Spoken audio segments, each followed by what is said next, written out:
Naam, watazamaji wa Rajika Online TV, leo tuko hapa katika Masjid Hidra.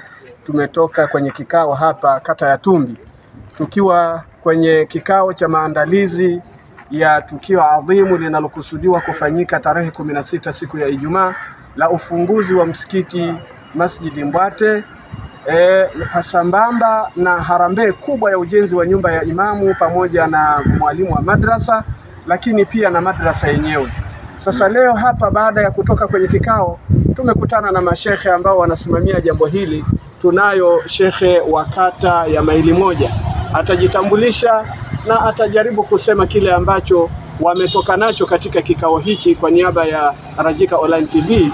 Basi shekhe wa kata, assalamu alaikum warahmatullahi wabarakatuh. Wa alaikum salaam wa rahmatullahi. Basi inshallah leo tuko hapa, wana Rajika Online TV wanatufuatilia katika maelezo haya. Mmetoka kwenye kikao, unawaambia nini wana Kibaha lakini wanapwani wote kuhusu tukio hili ambalo liko mbele yetu, na sasa mmetoka kwenye kikao kwa ajili ya maandalizi? Karibu sana. Naam, assalamu alaikum wa rahmatullahi wa barakatuh. Wa alaikum salaam wa rahmatullahi wa rasulillah. Mimi naitwa Imam Muslim Abdul, ni shehe wa kata ya Maili Moja. Kama ambavyo mtangazaji wetu alivyosema kwamba tumetoka kwenye kikao cha maandalizi kwa ajili ya tukio kubwa, hafla kubwa kabisa ambayo inaandaliwa na ofisi ya BAKWATA mkoa wa Pwani kwa ajili ya kufanya matukio kadhaa matatu.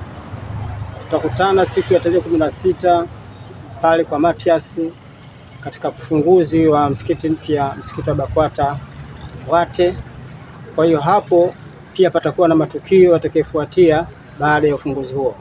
Tutakuwa na tukio ambalo litakuwa kubwa kabisa la kihistoria, tukio la Isra.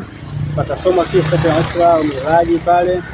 Lakini baada ya tukio hilo pia patakuwa na harambee kwa ajili ya kuchangia ujenzi wa nyumba ya mwalimu pamoja na imamu. Kwa hiyo kwa niaba ya shehe mkuu wa mkoa wa Pwani tunawakaribisha Waislamu wote, wapenda heri wote, mje pale kwa wingi kwa ajili ya kufanya harambee hiyo pamoja na kusikiliza kisa cha Miraji wa Isra. Lakini pia Masjid BAKWATA Mbwate unapatikana kwa Matias. Kwa hiyo ukitokea Dar es Salaam ama ukitokea kwa Mlandizi utashuka kituo kwa Matias. Ukishashuka kwa Matias, kama unakuja na usafiri wako, basi utauliza njia ya kwenda Mbwate wapi, utaelekezwa. Lakini kama ni kwa usafiri wa bodaboda, ukifika pale utachukua bodaboda, utamwelekeza dereva wa bodaboda kwamba nipeleke msikiti wa BAKWATA Mbwate. Utapelekwa moja kwa moja mpaka kwenye eneo la tukio. Tunaomba sana mje kwa wingi ili kulitekeleza jambo hili la heri, na inshallah Mwenyezi Mungu atawalipa kwa kile ambacho mtakachotoa. Kwa ujumla, kama shehe niwahamasishe mashehe wenzangu wote wa kata kwamba sisi mashehe ndio tutakuwa tuwe mfano, kwa maana kwamba sisi tutakuwa tuwe kiigizo chema kwa watu wengine. Kwa hiyo shehe mwenyewe kwanza, kama shehe unatakiwa lazima wewe ujihamasishe wewe mwenyewe kutoka na kujitoa, na pia wale ambao unawaongoza nao wakikuona wewe unavyojitoa, basi na wao pia ndio wanaweza wao wakajitoa. Kwa hiyo mimi nawahamasisha wale mashehe wenzangu wa kata kwamba jambo hili, kwamba kila shehe wa kata apite katika misikiti yake katika siku hizi chache zilizosalia kuwahamasisha waumini, sio kusubiria Ijumaa, kwa sababu hatuna Ijumaa nyingi zilizobaki tena.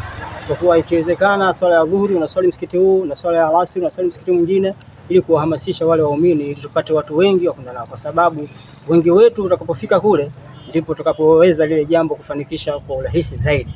Tunachohitaji tupate foundation ya nyumba ya mwalimu na nyumba ya imamu wa msikiti. Kwa hiyo tunahitaji tuwe wengi ili kile tutakachochangia pale basi kiwe kimeonyesha kwamba tumeanzia wapi.